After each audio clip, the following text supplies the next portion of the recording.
이해하고 이해하다 보면 사랑이 하게 되고 사랑하고 사랑하면 팔팔해집니다.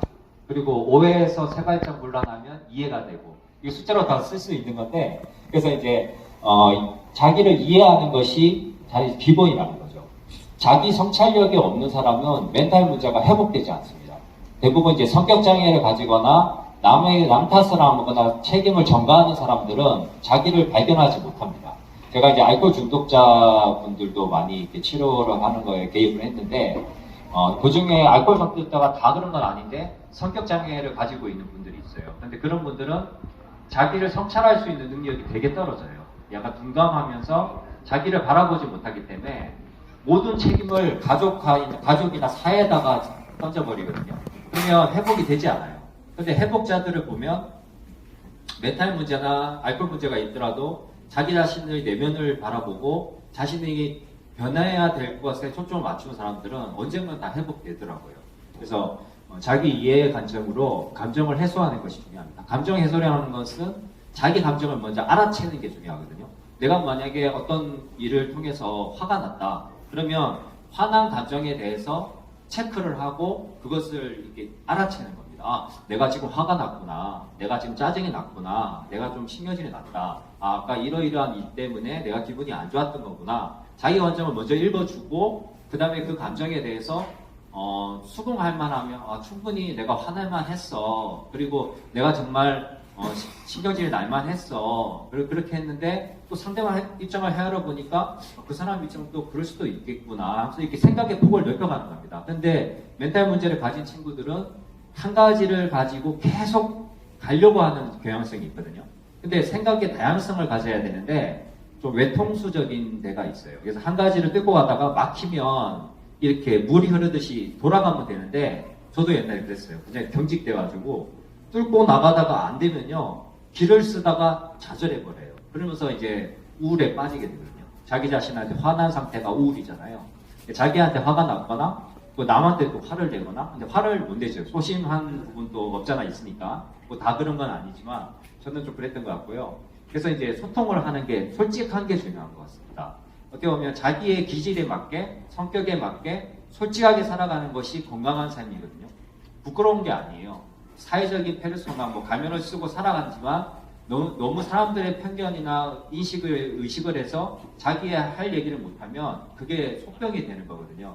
그래서 건강하게 소통하는 게 되게 중요하고 그 다음에 스트레스 요인이 없이는 살아갈 수는 없어요. 모든 사람들이 스트레스를 받고 있죠. 근데 적당한 스트레스는 활력을 주고 건강함을 줄 수가 있습니다. 근데 지나친 스트레스는 성인병을 유발할 수 있고 건강을 해치면서 굉장히 힘들게 해줄 수 있죠. 그래서 적절한 자기가 감당할 수 있는 스트레스를 감당하고 나머지는 힐링할 수 있는 방법을 찾아야겠죠. 가족과 소통하는 게 되게 중요한데 가족과 이렇게 담을 쌓는 분들이 많아요. 그런데 정작 힘들 때는 자기에게 손을 내밀 사람은 가족밖에 없어요. 가족과 가까이 있는 친구 이렇게 소통할 수 있는 몇 사람 또 멘토가 있으면 정말 좋은데 이렇게 사회와의 관계를 끊지 않고 나아갈 수 있는 게 되게 중요하고요. 근데 지역사회에서 또 요즘에 이제 지역사회 관점이 되게 중요해져서 그 지역사회에 지금 우리 선생님 오셨죠? 네. 지금 공동생활 가정하시는 우리 선생님 맞으시죠? 네, 안녕하세요. 지금 거기 오셨는데 지역사회에서 지금 공동생활 가정이라고 예, 우리 오신 분들 반갑습니다. 네, 그래서 이렇게 활동하시고 또 생활하시는 분이 있는데 지역사회에 계신 이 활동과 이렇게 또 도움을 받을 수 있는 장소에서 또 협력해서 하는 부분들 되게 중요하고 그 과정을 통해서 회복되는 게 되게 중요하다고 생각하고요. 그리고 의료진과의 첫 단추. 저도 이제 마지막에 이제 입원했던 게 23살 때인데요. 그때 이제 마지막 의사가 굉장히 열정을 가지고 저에게 약물 치료와 더불어 상담 치료를 같이 해줬던 의사였던 거예요. 두 가지를 같이 하는 의사는 많지가 않은데 이것도 하면서 저거를 할 수 있는 걸 하면서 회복에 대해서 굉장히 많이 다가갈 수 있었던 것 같습니다. 그래서 약물을 쓰는 거 가지고 약만으로는 다 안 됩니다. 물론 약이 중요하긴 한데 약만으로 회복되는 병이 아니에요.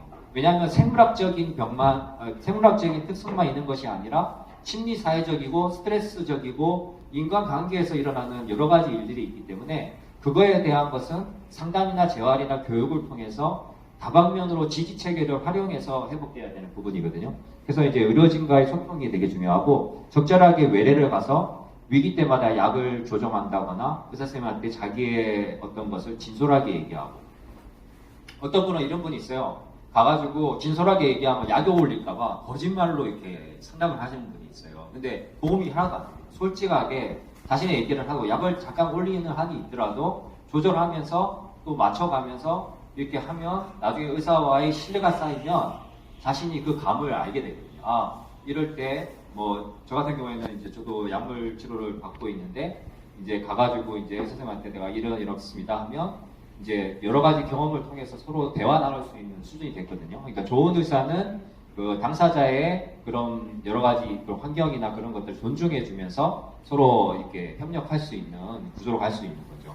그래서 요즘 권위적인 의사보다는 민주적인 의사가 참 좋은 것 같습니다. 그래서 이렇게 하고요. 그 다음에 회복된 당사자는 제가 이제 여러 가지를 보면서